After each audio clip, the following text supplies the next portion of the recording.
Chapter 19. Human Culture. The idols of angels, saints, and godheads can only remain as ideals.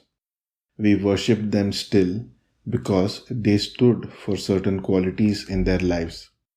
But they remain as mere ideals because we are scared to befriend any of them.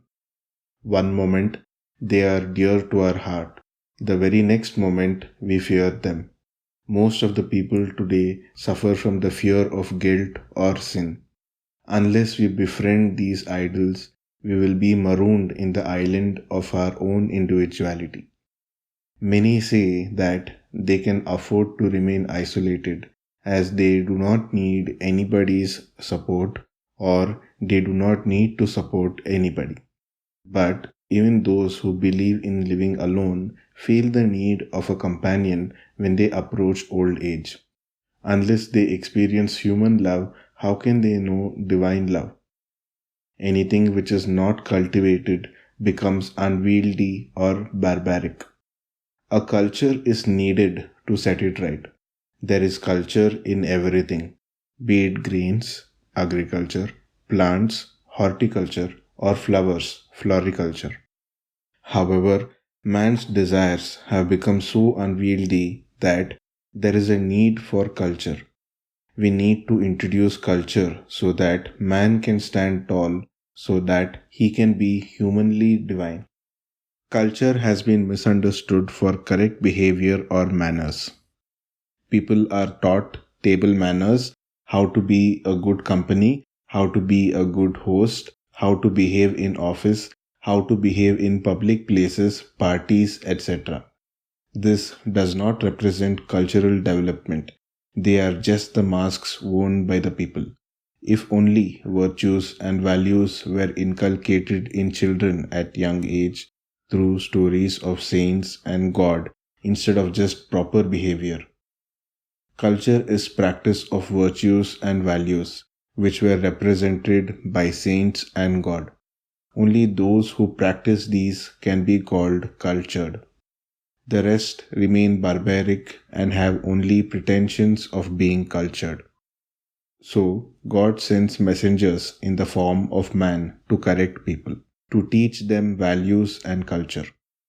We call them messengers of God, Son of God, Prophet of God, or incarnations of God. They spend their time, life, and energy in teaching mankind. He who spreads this message is called Guru in Sanskrit. A Guru is alone, but he fills the sky. He is the existence outside, power of existence inside, and bliss in the innermost heart. He is static, immobile, beyond pollution and corruption. He is the goal of Tattvamasi, that you are, that you become, the goal to be attained. He is the origin of all matter, the root from which all the material things arise, but he remains a mere witness to all this. He is the expression of the greatest pleasure. A guru should also be well versed in all the scriptures, but he should always be in Brahman, established in God consciousness. Such a guru who is established in the consciousness of God has three bodies: the Divyatanu or the divine body, the Siddhatanu or the body of perfection, and the Naratanu or the body which appears outside as containing the nervous system. It is the Naratanu we worship in the pictures of God and saints. The Naratanu does not vary from individual to individual. People merely project an image which they themselves create, but the body is not different. Just like all plants or animals in each species have similar structure, the body of all humans is same. The concept of Naratanu can be understood better through the following story. A rich man in Mumbai was the disciple of a guru who also lived in a village near Mumbai. Once, when the disciple visited the guru, he was shocked to find the guru very ill and in lot of pain. To him, the Guru was one who was established in Brahmanishta or God consciousness, and therefore felt that his Guru was beyond all illness, pain, and suffering. On inquiring the other disciples, he learnt that they were not aware of the Guru's state, as the Guru never complained about his illness, and they had presumed that he was being looked after by his other disciples in Mumbai and elsewhere. The rich man immediately got the best doctors from the city to treat the Guru, and through their treatment and under the care of his disciples, the Guru became all right.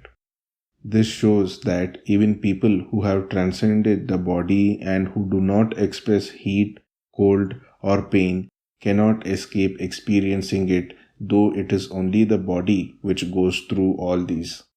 It is like air conditioning of your home, which is comfortable but not natural. After some time, you feel suffocated and you have to go out for fresh air. Similarly, the body should not be conditioned by going on a diet or in any other way. It has to be natural. This will give the body the required strength to act every day.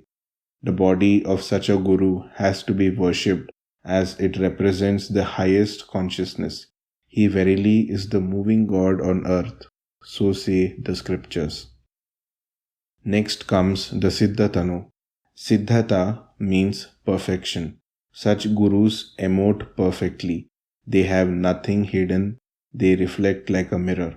This is called a Siddha body, where nothing good or bad exists in the mind.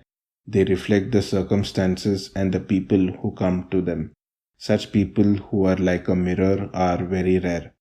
Their Siddha body has to be our aim, and our goal should be to strive to reach that level. Third is the Divyatanu or divine body. The divine body of the Guru is different from that of other human beings. We are awake in the waking state and asleep in the sleeping state, but such a person is asleep in the waking state and awake in himself. Can all of us be that?